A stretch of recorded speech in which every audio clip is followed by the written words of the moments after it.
It was Trey Songz. Trey Songz came in with his friend. They're having a time of their life. Trey started singing to us at the bar. And like they drinking, having a good time. But all of that to get to this, I met his friend. And I have a thing for light-skinned men with hair. I'm staying away from them, but they just do something for me. And he was a little kind of thuggish because he was from New York. So I was just like, this not tight. And, and Trey Songz didn't really advance me, so I wasn't going to advance him. But then his friend comes up to me and asks for my number. So in my head, I'm thinking back to the girls, and I'm like, ding, ding, ding, you hang with Trey Songz, you have to have money. Oh. I think it was the next couple of days, we texting and talking on the phone, getting to know each other, and just vibing, having a good time. And then he took me out to Smoke City in Atlanta. Have you ever been there? I've not. Yeah, and I forgot the other clubs that's over there. But basically, we walked in. He had like VIP status. Nobody stopped us. Wow. We had a section. He was buying me stuff. So I'm like, I could get used to that. That night, he ended up coming back to my house. Okay. Never left. And I was scared because one of the first things he did, which this used to get me hot, he put the gun on the dresser. Now, you don't bring no guns in my house without disclosing it to me. Right. But so when he did that, I just didn't feel like I could ever say leave. Hey, everybody, it's your girl, DJ with Plan for Keeps dating app and podcast. And today I have Charity with Charity Invest. She is an investor, an entrepreneur, and just an overall dream catcher out here. This time. Yes. How you doing? Amazing. How are you? I am doing good. Thank you so much for making time to come on the show. Of course. Thank you for having me. I'm really excited. Okay. Awesome. Because you are here for Dating Chronicles, okay? Where you give a funny, crazy, or lesson learned dating story. But before we dive into your dating story, I like to get to know all of my guests. So before we dive into that, tell me a little bit about you. Know where to look. Okay, so my name is Charity King. I was born in Illinois, Danville, Illinois, shout out. And I moved here my junior year. I went to Stevenson High School, and then I joined the Army in 2011. Okay. I was in the Army for 9 long years, proudly served my country. And then I got out in 2021. Okay. And while I was in the Army, I did meet my ex-husband. I was married for 6 years. We have a beautiful daughter, Symphony. She's 7. That's my baby. And when I got out the Army in 2021, I went through a transition, and I got a divorce at the same time, got out the Army, which is a transition within itself. Yeah, that's what to say, transition. Yeah, okay. Well, from Army life to civilian life. That is a whole transition. Yeah. So then after that, I just kind of been out here. I feel like I'm on my 3rd life, maybe. I don't even know. I lost count. But I worked at Target for a little bit. Okay. It was just not enough for me. And I was in school for HR, so I have a degree in HR, small group management is what it is, and associates. Okay, awesome. Then I decided I kind of wanted to go into psychology, but there was this Army program that was giving me a lot of hesitation. And I think that was kind of God also saying, no, don't do that. So then I tried acting. I'm in a 2B series. What's it called? It's called The Brother's Keeper. It's a little bit ratchet-tat. I loved it. Okay. It was fun. It was short-lived. I did not like acting. It wasn't for me, even though I seem like I'm acting all the time. But after that, I worked at a few bars. Okay. I worked at Rose and Rye, which used to be Whiskey Blue. Okay. It's a rooftop bar. Then I worked at the James Room, which is a speakeasy. It's really nice. But I love being a server. It was fast money, you don't have to think about it, but I have a daughter, so it was hard for me to balance getting her to school. It was too much. So then I started chasing my goals to become a real estate investor. I started studying it. I think it was last January. My timeline may be off, but last December, from 2022, right? 2022 December, I went to the Black Millionaires Conference. And it just opened my eyes. I paid the $100 for the front seat ticket, and I just was sitting there the whole time like this. When they have the next one? I haven't seen them post another one yet, but I'll let you know. Please do. Yeah, for sure. It was it opened my eyes to so much. And the one part of it that really interests me the most was real estate investing. Okay. Because I understand it. I do not understand stocks and stuff. I do want to eventually have someone help me to start putting money in stocks, but my eyes start crossing when I start to think about the stock. Yes, so I started doing a lot of studying, and then I started studying habits of millionaires, and I've just been, let me try to figure it out. And Then I met a mentor. He met me there, and he was just like, you haven't said a word, you haven't talked to nobody. And I was like, yeah, because I'm taking notes. So he wanted to be my mentor. And then he told me, because I had already took the real estate exam, and I actually failed it by 4 points.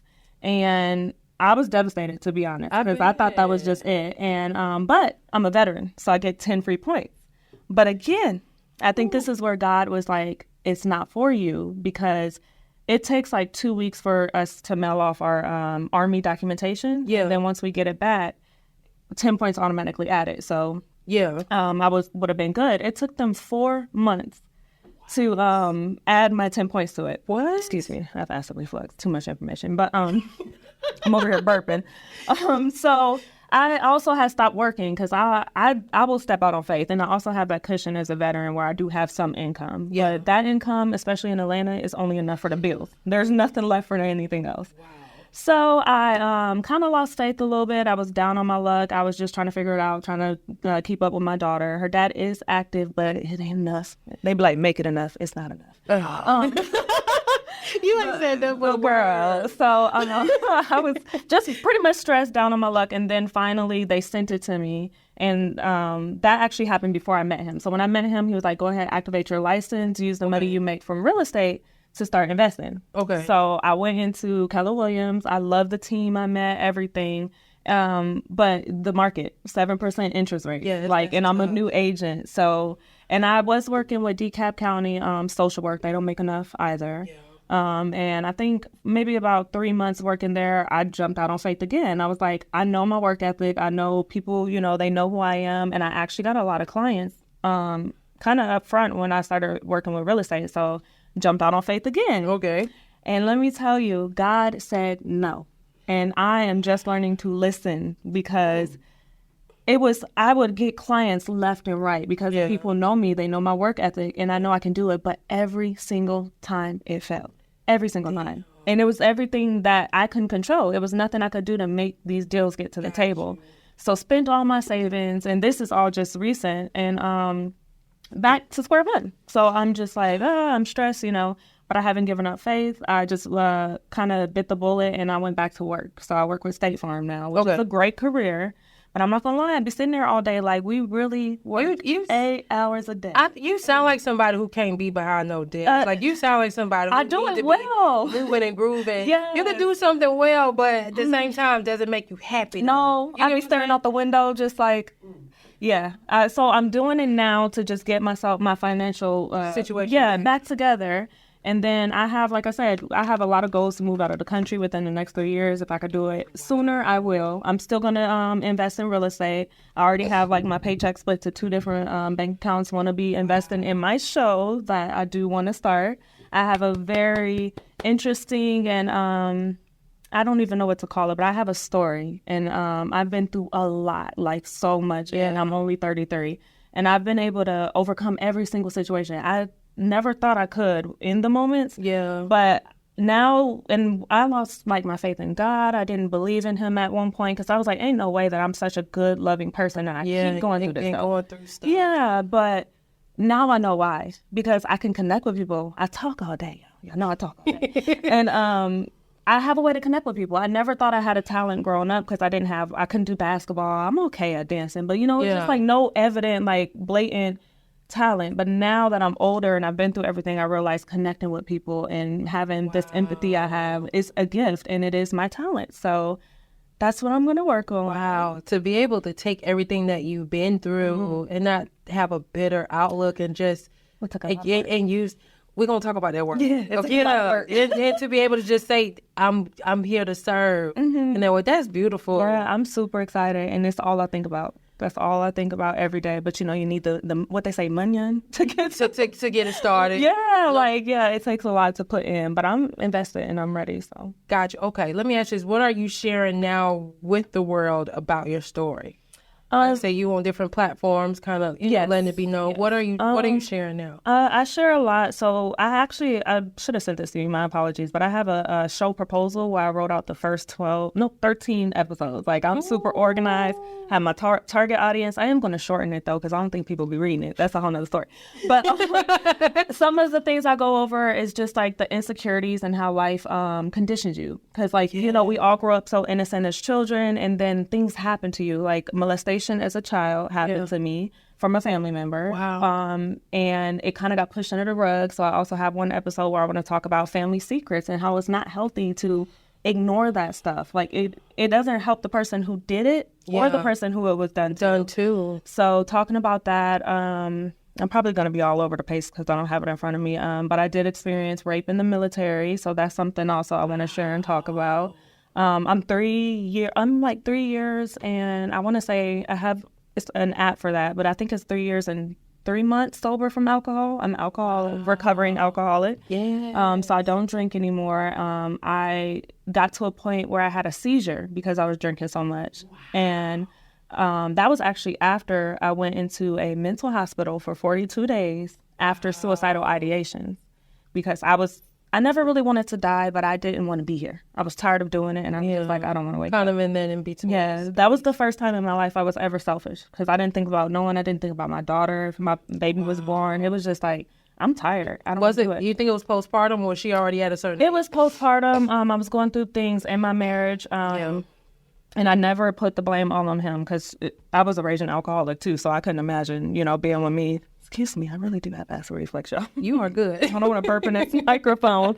Everything can be edited. Okay, perfect. So you good. Except for the live. 2 lives, actually. But yeah, so those are some of the things I've been through. And then I guess just like finding the good and the why. Like, that's what I've always been through. I was always like, why? And then don't get me started. We're about to get into the date, and that's a whole nother trauma on trauma. Right. And it's just, I was always asking why, and I never had the answers up until the past few years, and it was just like, this is why. And when I tell you I am struggling, if y'all want to send me some money, but I'm happy. Like, I have never had this much happiness inside my heart, and I want to tell everybody how to get it. Like, that's beautiful. It's like, it's not attached to anything. I've let go of all attachments. I'm literally like every day not throwing away. I donate them clothes, just getting rid of stuff. Like, none of that defines me. Like, I'm happy. I can show up in my skin and who I am. Like, I want to tell everybody how to get this. It's amazing. We're going to talk about that. It's amazing. No, that is beautiful. Yeah. Okay, before we dive into the dating, I'm curious to know, like, okay, you said that you were molested as a child and family secrets and stuff. So did your guardian, I don't know if you mother, father, did they know? Yes. So I actually do not know the complete story, because my body or my brain's reaction to a lot of trauma is I lock it away somewhere where I can't touch it anymore. Yeah. So I don't really have a lot of memories about it. But when I was going through after I got out of the mental hospital, I had to participate in like not a halfway house, but we would come in during the day. I forgot what it's called, day program in a sense. And they had me do a trauma timeline. And I was kind of going through the trauma timeline. And I reached out to my sister, and I was like, hey, how old were we when this happened? Yeah. And I think it was a release for her at that moment, too, because we never talked about it. It happened to her. And those text messages started rolling in, and I was just like, that's disgusting. Like, I always knew something happened, but I never knew what. And I kind of forgot who did it as well. And then now that I think back to it, I've spent the night at that person's house after it happened to us. Like, I've been around that person all the time. And I don't put no blame on no one. Yeah. Like, I feel like a lot of us, we go through things and we handle them at the stage we're at in life. So it's like, I think if maybe it would have happened now, maybe they would have reacted different. But I just wish that person would have gotten help, because there's no telling if that has happened again. There's no telling what that happened to that person who did it to us.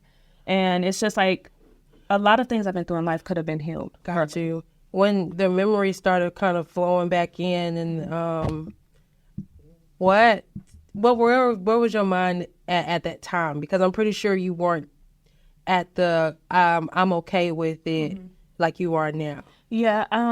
To be honest, I'm such a people person, and like I always put myself on the back burner. So I immediately thought of my sister. And I was just like, I need to help my sister. And I don't even think I still have helped her because we don't talk about it. Gotcha. But that was my first initial, because I felt the hurt through her text messages. And I felt like I said, it was a release. Like when I tell you they was coming back to back, and all I asked was, how old were we when it happened? And then she was just kind of like, we were this old, you don't remember. And it was just like text after text. And I was like, she needed to release that, like, and talk about it. And I still don't know how to help her. And I do realize now at this healing stage that I'm at that it's not my responsibility. Yeah. But I still want to be here for her, and I still want to help her with it. But I got to help me. And I think I still haven't fully healed from it. I've grown from it. Yeah. And like I said, I don't blame anyone, but I don't talk about it. Do you think you still lock it away in a way? I still don't, I can't, I remember where it happened because I lived in that home, but I cannot remember. I think it was a situation where it was like, you know how the adults had the party upstairs, and then downstairs we had a living area too. Yeah. We were all down there, and it was actually a female cousin. Wow. And trust it, you just trust people. And it was no one's fault, I don't think, no one could have predicted that. So got you. Okay, got you. Wow. Do you think being molested, because I know for some people it's different for some people, did it create numbness in you in some type of way, or in a lot of ways? Yeah, I think it definitely did. And I think it also translated into my dating life, honestly, and like the way that I react. And when you like unlock, like, I don't know the right word for it, but like certain sexual senses in your body at a young age, it can mess you up on the way up, because it's just, I guess, a different expectation. And because it was a female, I never really liked, this is too deep, I'm sorry, but I never really liked penetration. Yeah. Because I got stimulated by the clitoris. Yeah, first. So then when it came down to actually being with a guy, I didn't like it for a long time. Yeah. Because it was exciting. Yeah. And guys don't really know what they do. No. So that's another topic for another day. Yeah. So yeah, I get that. Wow. Yeah. Okay. So no, thank you for sharing all of that. I was just curious because I know with a lot of people who have been molested, they do even their body part, like they're numb, like, depending on how it affected them. So I don't think there was any like permanent physical damage, just all mental. And even it don't even be physical. It's mental, but it's literally they don't feel in a way, and it's all mental. Yeah. So I was just curious. Okay. So we're gonna dive into Dating Chronicles, okay? Okay. Where you give a funny, crazy, or lesson learned dating story. I have so many. What do you have for us today? I guess I'll tell the one that happened. When was it? 2022. Okay. And it happened around Valentine's Day. So 'tis the season. Oh. Okay, so back to the bar that I was working at. I was working at, it was called Whiskey Blue. And it's funny because I wasn't raised with my mom. So me and my sister talk about it all the time. Like, we don't really know how to properly interact with men. Like, and we're such independent women because we always had to be. So we always kind of look left and right and we see men doing stuff for women. And we're like, how do y'all get that? So basically, I was working with all the, the bottle girls, beautiful. Some of them have their bodies all together and stuff. And they were kind of teaching me. Like, they told me to read this book called something. I can't remember what it's called. It's like How to Be a Hoe or Think Like a Hoe, something like that. But it wasn't just saying have sex. It was kind of along the lines of think like a lady, act like a man, in a sense. But it was just more blunt with the verbiage. Okay. So they had me reading that. Then it was just like, you're so beautiful. You have a great personality, nice body. Like, you need to be getting these men for their money. And I'm like, yeah, I concur, but I don't know how. So they would literally laugh at me. Like, a guy came in with a Richard Mille and it was like, oh, girl, you ain't get. And I was like, his breath stunk. Like, it don't make sense. Anyway, so they were teaching me things. So he comes in and it was Trey Songz. Trey Songz came in with his friend. Actually, I got my stories mixed up, so that was kind of irrelevant. But anyway, y'all need to know that anyway. So, this was my mind frame behind it. So I didn't know it was Trey Songz.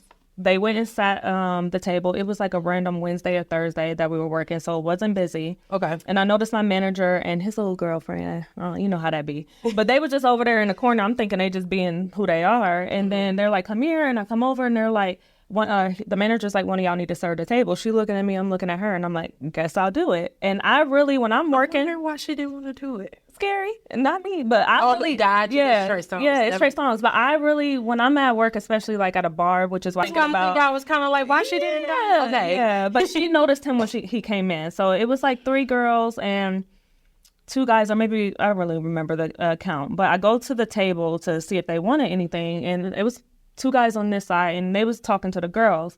And the dude that I had seen ordering from the bar, I was trying to get his attention, and he wasn't looking. So then I seen a guy sitting on the left side. He had his hoodie on, and I think he had on a mask because it was around the weird times. And so I kind of bend down like I do at each table. I put a napkin down, and I'm like, do you want to order anything? And I could feel him just staring at me. And I'm just like literally just like taking his order. And then he like pulled his mask down, and I look up, and it's Trey Songz. And he was just like, you are so beautiful. And I was just like, thank you. And I'm still slow because I didn't realize, that's like, this wouldn't be Trey Songz on a Thursday night. Like, it's just random. So then I go put the order in, and I'm telling the other waitress, I'm like, girl, he looked like Trey Songz. And she's like, bitch, that's because he is. And I was like, oh, okay, cool. Like, and I still wasn't nervous because I'm just not that type. Like, celebrities are people, even though he is fine. I don't know what he did behind the scenes, but he still is a fine man. So I was like, okay, cool. I went and took them their drinks, and then I just kind of stayed my distance because I didn't want to hound them. But they get up and move to the front, and my manager was just like, hey, make sure you're getting their tab taken care of because I guess sometimes celebrities might walk out, and he went right out the door. Yeah, so I'm sitting there, and I'm just standing by the door watching them, and they're having the time of their life. Trey started singing to us at the bar, and like they drinking, having a good time. And I'm standing there, and this girl, she's super drunk, and I promise I'm getting to the point. It's just I gotta paint the picture. So she's like, this girl starts stumbling out. She couldn't find her wallet or nothing, and I'm just staring at her, and I kind of like, he's standing there, and I'm standing here. Okay, they're at their table, and I'm just by the door. And I don't know what made me say this to this man, but we both looked at her, and I do enjoy a beautiful woman. I don't know where I am in my sexuality. Pray for me, but because I'm down with men, I get on my nerves. But we'll get into that too. Okay. And as she's walking out, we're both looking, and then I just look at him and I said, "Don't even do it." Like, I don't even know why I said that. He just starts laughing, and we start vibing. And he's like, "You're super cool. Like, you're dope." Blah blah blah. Long story short, we vibed the rest of the night out. He tipped me $200 on top of the money he put onto the tab, just direct. So it was a good night. But all of that to get to this, I met his friend, and I have a thing for light-skinned men with hair. I'm staying away from them, but they just do something for me. And he was a little kind of thuggish because he was from New York. So I was just like, this not tight. And, and Trey Songz didn't really advance me, so I wasn't going to advance him. But then his friend comes up to me and asks for my number. So in my head, I'm thinking back to the girls, and I'm like, ding, ding, ding, you hang with Trey Songz, you have to have money. Oh, girl. So we start texting, we start, all of that. And then he actually invited me out that night, but I was just like, nah, I'm cool. I'm literally about to go home. I had to get my daughter to school at like 7 a.m. So then the next, I think it was the next couple of days, we texting and talking on the phone, getting to know each other and just vibing, having a good time. And then he took me out to Smoke City in Atlanta. Have you ever been there? I have not. Yeah, and I forgot the other clubs that's over there. But basically, we walked in. He had like VIP status. Nobody stopped us. Wow. We had a section. He was buying me stuff. So I'm like, I could get used to this. And I'm like, oh, she's cute. I'm like, thank you. Like, vibing the whole time. And I was smoking back then, so I was getting higher than a kite. And when I smoke, I get a very I don't care attitude. So I was just flowing. And I think it was that night he ended up coming back to my house. Okay. Never left. And I was scared because one of the first things he did, which this used to get me hot, he put the gun on the dresser. Now, you don't bring no guns in my house without disclosing it to me. Right. But so when he did that, I just didn't feel like I could ever say leave. So he stayed with me for like a week or so. And it was just like, I don't know how to get this man to leave. And I've been doing like a lot of practicing my cooking and stuff like that. Like, I know how to keep a house, but I want to get better. So I was like making, I made spaghetti one night, I think. And then I made sweet potatoes, cabbage, and some baked chicken or something like that. This man would never eat. And he would either be like, let's get food. Or one day he was in my cabinet and brought out a can of tuna. And I should have known he was weird then. Because he was like, you think this is safe to eat? And I was like, I think it's for my cat. Like, what are you doing? So it was just a stressful situation. So then one night, and I never left my daughter alone with him. I make my stupid choices on my own. Oh, like I left her out of it. It'd be like that, you know? So she one night I went to work and he stayed at my house again, and we're texting the whole shift, and I'm like, when I get there, have the blunt rolled or whatever. So when I get home, it's like 3-4 in the morning, no blunt rolled, he's snoring in my bed. You know how you get women, it's like, you've been in this house all night and ain't did nothing.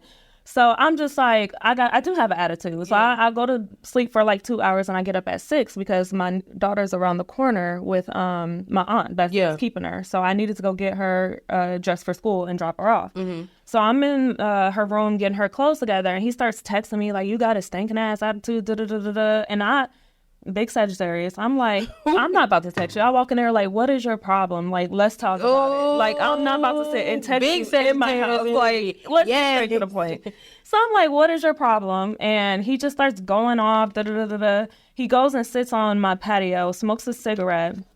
And I don't know what he's saying, because at this point I'm tuning it out and I'm still getting ready to go. And another thing, I had took it's all gonna make sense, y'all. I took the trash and I put it outside my door. He wasn't even taking the trash out, just useless. Wow. He would literally be on Instagram Live, like talking shit with other people all day, and it was so unattractive. And I was like, I need to figure out how to get him out. So he's sitting on my patio smoking a cigarette, and we arguing. I was like, okay, you can go or whatever. And then he called me a bitch, and I'm like, yeah, it's time to go right now. You can get out of my house. And he goes into, like, I live in an apartment, like the awning, and he's like cussing and screaming, and I'm embarrassed because this never happens. Like, I don't have nobody at my house or embarrassing me, and it's 7 in the morning, like 6:30 or something.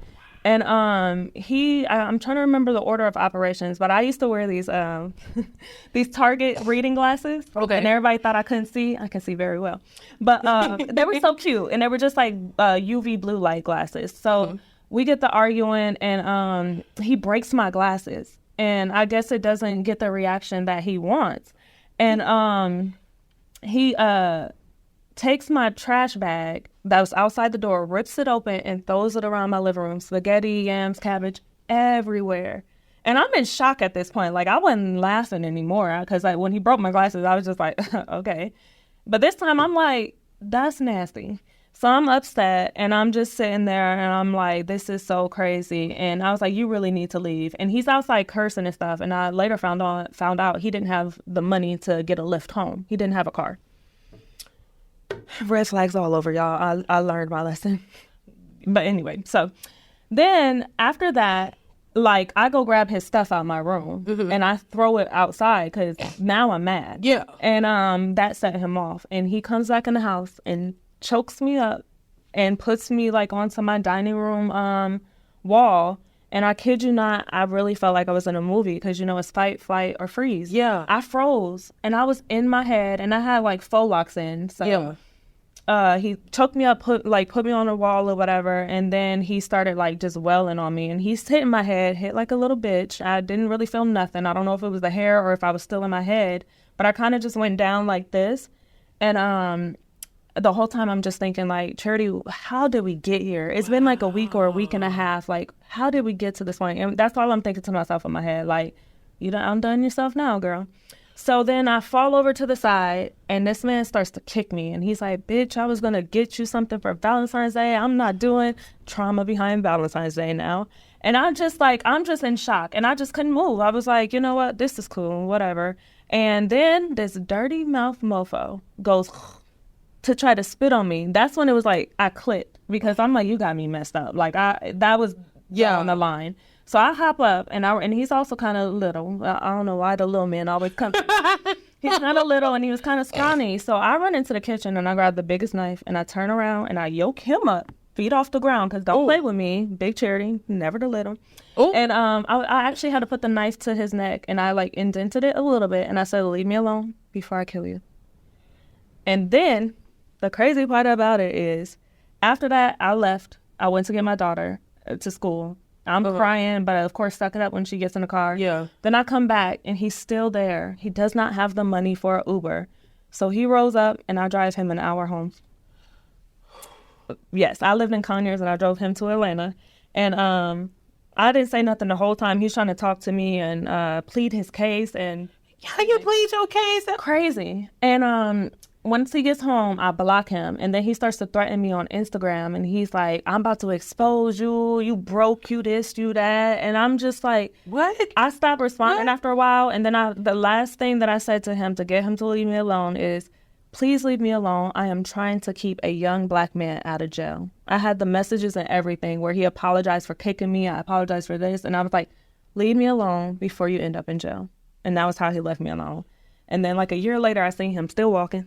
So, yeah, that was the craziest thing I've been through. And then I was like, and I honestly, when I seen Trey Songz that time, I don't pay attention to news. So I didn't know that he had all that going on. But it may be true. You are the company you keep. You are the company yeah. you keep. Okay. Yeah. So the girls had you read a book. Yeah. I'm like, did we even recommend this book? No, I got to remember the name of it. But do we even recommend it, though? Because you say you read the book. It was talking sense. But I didn't get through the full book. Like, it was just saying things like, I honestly feel like I've done a whole lot more for a whole lot less in my life. And it's just like, I can relate. If you're going to be sleeping with a man, if you're going to be intimate with him, he needs to be taking care of you. He needs to be able to provide. You need to be able to pick up the phone type deal. Gotcha. So you think you kind of got it misconstrued at first because the guy was showing you all of these flashy things. You think he just had like Trey Songz like VIP card or something? Yeah, something like that. Cause like what the I don't know what was happening, but I was just like, I have been bamboozled. Like it was a lot. It was. Thinking of that story, three top lessons you think you learned from it? 3 top lessons. Boundaries. Vet a person in public. As many times as you need. Nobody needs to go back to your house ever until you really get to know them. I'm real chill. Sometimes I really just don't feel like going out. So I'm cool with kicking it at the house. Yeah. But don't do that. It's a no until you really get to know somebody, because that was really scary and it could have went left completely. My daughter could have been home one day and it could have went down like a big no-no. So that's probably the first one. Trust your instinct, your intuition, because there was a couple moments where I had that gut feeling where it was like something's not right. Yeah. But I've been so hurt so many times, and I was fresh off of a divorce. Yeah. And although I processed that divorce while I was in the divorce, nobody wants to feel like a failure. So I was vulnerable. Yeah. So when you're vulnerable and you know it, you just went through a breakup, give yourself time. Really work on yourself and heal. What's that, number 2? It might be like 17 and 1. I know. Number 3, I guess I would say just love yourself. I feel like if you truly love yourself and you know your worth and you know what you will and won't accept, like you will keep yourself out of those situations. And I didn't love myself then. I was really beating up on myself for a lot of different things. So I was accepting whatever came to me. Got you. What was a pivotal moment for you in regards to like healing? Multiple, I won't say honestly, multiple, more and more dating trauma that I went through. Really? And it was just like, recently something else happened. I'm not ashamed, y'all. That's a whole nother story. But I think it was just, a couple things. Knowing and hearing, because she's getting older, my daughter, and how much she wants to be like me. That was like, you can't be like the person I was. Like, I want her to be like the new person I'm becoming, the woman I'm becoming. And then just not valuing myself. And I feel like I've given so much to so many different men. It's just like, I feel empty. And it's like, not you. Yeah, I know I need to heal. I know you say you done with men and you like, we got to talk about that. Like you say you done with men. Or is that just you just saying that? Or where do you? I love men real bad, but men don't love me. You know? No, I just know that I got to love myself. Got you. Yeah. Or do you like women too? No, I think women are attractive. Because I have had experiences with women in the past. I just don't think I could ever be with a woman. Yeah, because I know I can acknowledge a beautiful woman, but it's kind of like, I couldn't.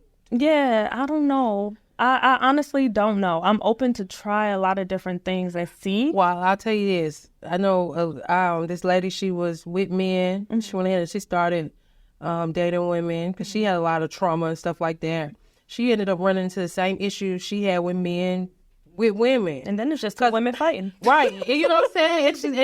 It's the inner stuff you got to fix first. It is. If you think about your stuff, what are two things you would say you probably would need to fix in order for you to probably, I don't want to say attract better, because I feel like we attract everything. It's what we choose. Yeah, right? that's what we choose. Yeah. So what are two things within yourself you feel maybe you've improved on or you still need to work on? I'll say, and I'm going to group these together, abandonment and attachment issues, because my mom was addicted to crack. So she didn't choose me and my siblings. She chose the addiction. And through my own addiction, I understand that. But as her child, but as a parent, I could never understand that, because I'm going to choose my daughter every time.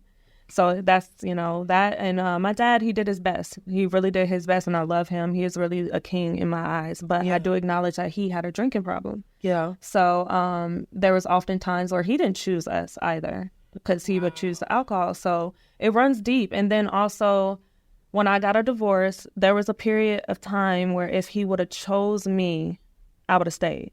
But he went and filed the paperwork. And I was like, cool.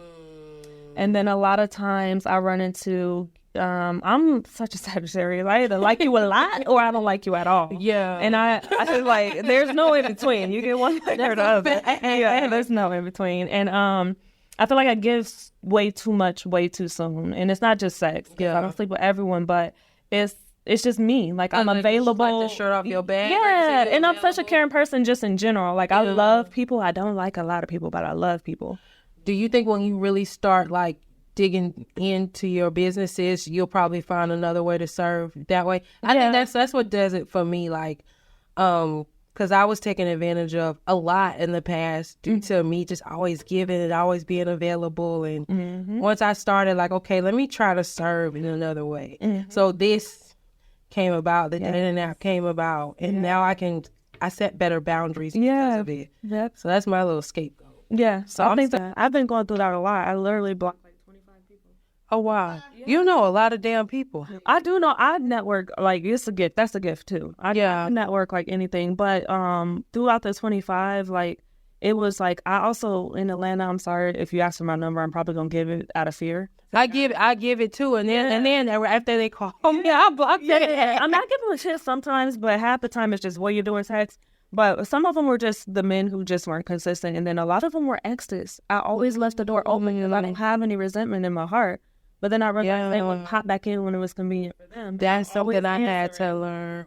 And I'm like, hold on, y'all leave me empty with nothing. So I just blocked them. Like, it's cool. I don't have no beef with nobody. So what do you look for now in a partner? We'll say partner now, because you said you like, I don't know. It is not healed. Even after that story, I just went through something. Even with you not, it's okay, right? What when you think about your ideal partner, what traits do you think you would look for? Definitely strong mentally and physically would be nice. Compassionate, because I'm very compassionate.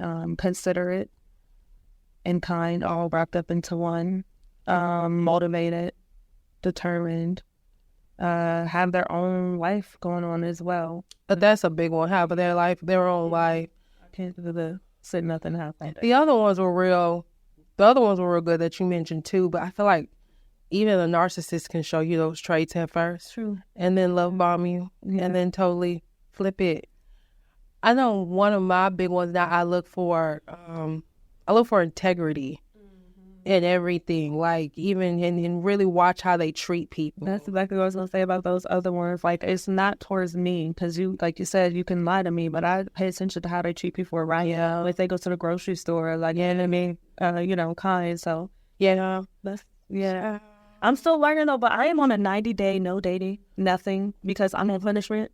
I recently just made another bad choice. Okay. And I was like, girl, we hanging it up. So were you like a serial dater, like, or would you say you're somebody who would be in a relationship, maybe it's small, maybe short stint relationships, and then you would jump into another one? Yeah.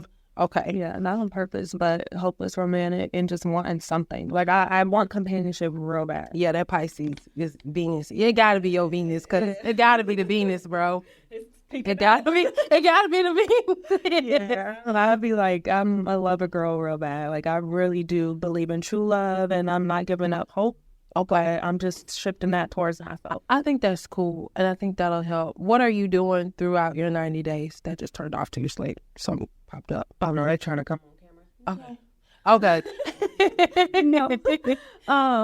But so just a lot of shadow work and just really going within, getting my goals and things written down and just making them more realistic for myself, being present. Okay, being present with my daughter and being intentional about everything. Absolutely. And then you mentioned attachment. You're familiar with attachment theory, I'm assuming, as well?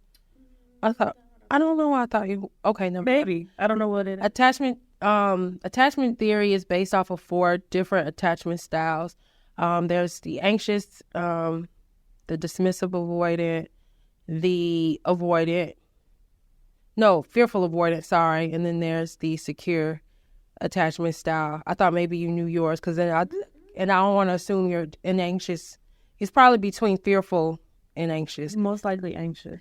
Fearful avoidants have a lot of anxious tendencies as well, but they can kind of withdraw too. Yeah. So it's a spectrum with the fear. And fearful avoidants, most of the time, they come from abuse or chaotic background. And there's a lot of withdrawal.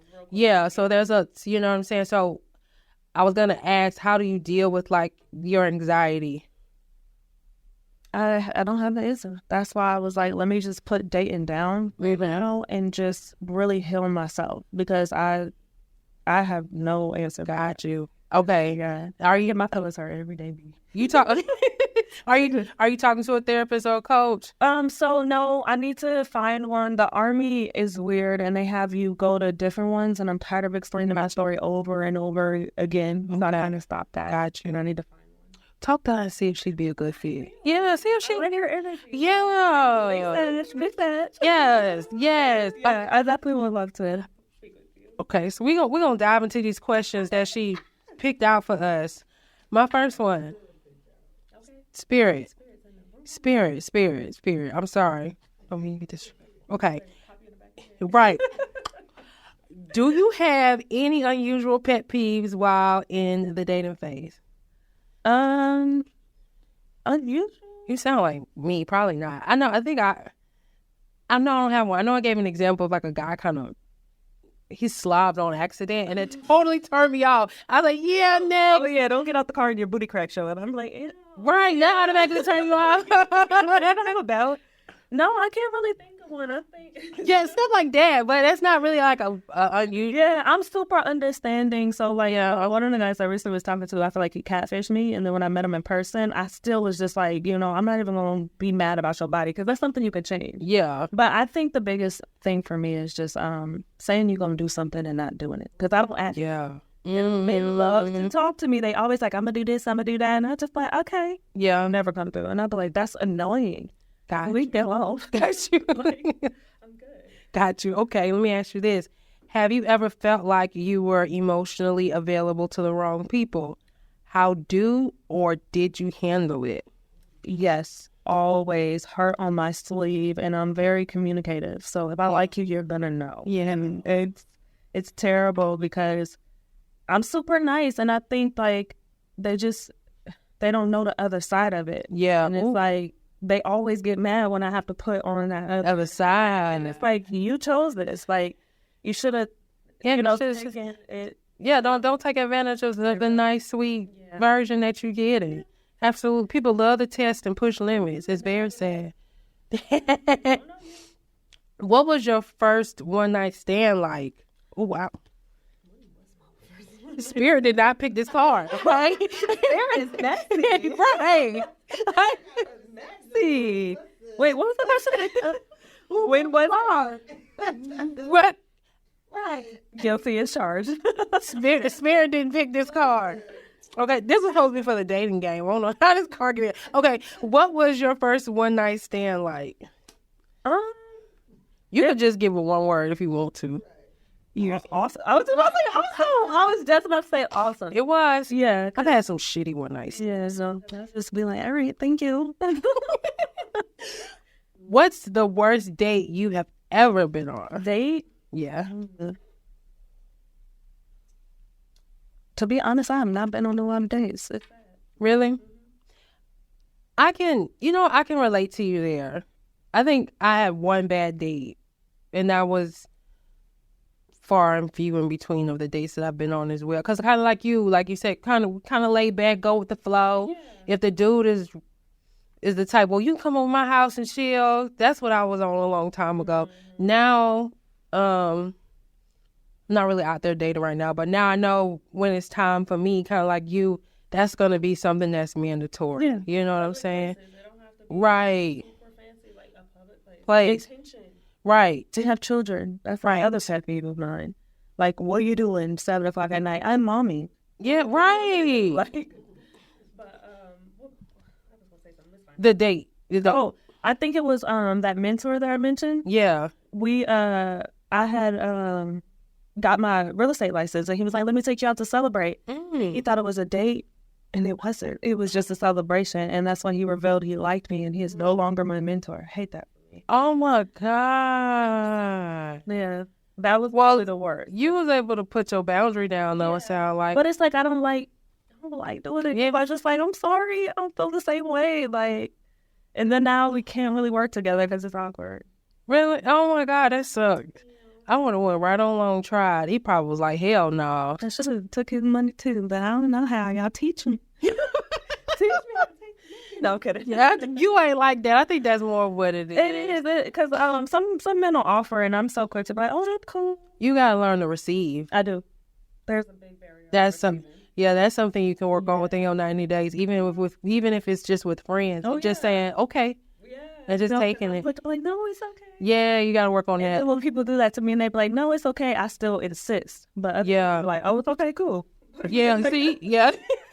I'm gonna work on that. Okay. What's the best relationship or dating advice you've ever received? That's a hard one because I do ask a lot of advice from like my different friends and stuff. Mm-hmm. So I think just loving myself. Like that was the key takeaway, and I guess in a sense being mean. Like, and I don't like that term, but I guess just not being so. I don't even want to say kind because I love being kind. I don't think there's nothing wrong with being kind. I'm trying to think of what me and my sister talk about. There's a difference between being kind and then being nice. Mm-hmm. I think being kind is the goal. There's some people who are just too nice. Yeah, I'm too nice. Like, you know what I'm saying? You're one of those people that, like, okay, one thing could be, that's a kind gesture, and it's kind, and it's something like say somebody will offer you something, it's kind, but then I'm using a bad example. No, but like or that's nice. Like, oh, that would be nice. But you know what they're saying? That would be nice. They don't have to have it. Yeah. Versus being kind is, you're required to be a kind human being. I think my nice is always saying like, oh, that's okay. And it's not. It's not. Yeah. Yeah, that's the nice part of me. But the kind part is just being, a wholesome person, being there. Yeah. Considerate. Yeah. Like that. And you can be a kind person and set boundaries. Mm-hmm. Yeah. And stop being so understanding. Yeah.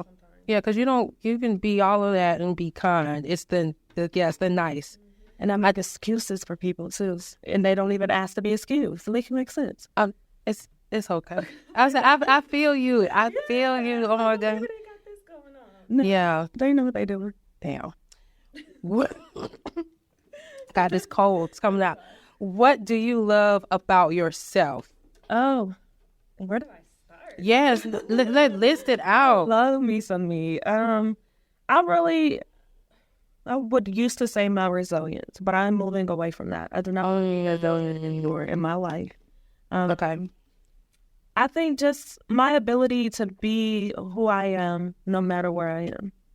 Like I always show up as myself. Yeah, and I don't care. I always feel the energy. I always be catching the side eyes. I be seeing it. But I'm going to still be me. Yeah. Go there and be upset about it. You can be intimidated by it or you can join in. But any room I come in, I'm going to show up as myself. I'm going to have a good time. I'm going to be happy. And if I'm sad that day, I'm going to be sad. Like, I love just being authentic, I guess. Did you struggle with that? Yeah. The reason I talk so much now is because I didn't talk for a long time. Like, I was super shy. I was super timid. And it took so much for me to get out of that because the conditions of my life conditioned me to be that way. I would just want to be a fly on the wall. I wouldn't say nothing. I would go with whatever everybody wanted to do. Yeah. So took an intern. Wow. So I love that part about it. Okay. What would you say, 'cause you shared a lot of stuff, but what would you say is the biggest lesson you've learned just within love, relationships, dating? I think to definitely not, and I don't want to say don't chase, attract, because I hate that word chase. It's more like courting and vetting people more than anything. But I think just to be and to not try to be in control of everything. That is the hardest thing I'm learning, is that there's two things: what you can control and what you can't. And yeah, I'm learning to just let go of that control. Like, it's not in my hands. And when the timing is right, it will happen. So that's it. That's what's in spirit. I know, right? You hear me? Yeah. Trust the process. Yes. That's what's up. That's what's up. Yeah. Okay. I know that's some stuff you're trying to get together. You talked about your show. Tell us again what projects you have going on and where the audience can find you. Okay, so you can find me on Instagram at Charity Invest, because I invest in everything I do. And I am working on real estate investing. I want to start looking out in Michigan as well as out here. As far as like wholesaling, flipping, I want to do it. I want to fill a portfolio, and I want passive income so I can out the country. I know that's right. And then so I don't know yet, and I'm calling it a show because I don't even want to limit myself to just a podcast. Like, it can go into a talk show, it can be a series, anything. You never know. I do have a couple of names that I'm playing with, but I haven't solidified it. So just kind of look out for it. If you like my vibe, if you want advice, I don't know what I could tell you. I see what I've been going through. She could give you give a lot of advice. Yes, but those are some of the things I'm working on, and I just want to help the world heal. The world needs some healing, and and I volunteer a lot. I'm open for more opportunities to come and talk or vibe and stuff like that. Oh, I love connecting people too. I love to network. So like I said, I'm hooking up with my friend because you're gonna come on that. That would be dope. That would be dope. Okay. Tell the audience where they can find you on all your platforms. Oh, on Facebook it's Charity King. On Instagram it's Charity Invest. On Bigo it's Millionaire Chair. I'll have to spell that out for you. MILLI_NAIR chair. Okay. CHAR, but I'm not sure if people are on Bigo. And I'm working on getting my TikTok account back up because I am so on and off the social media. I don't have Snapchat. I don't have Twitter. Got you. Okay. No, awesome. I want to thank you so much for sharing your story with us. Yes. It's such great energy. Y'all gotta come. Yes, y'all come through. I want to thank all of the viewers and listeners for tuning in. And until next time.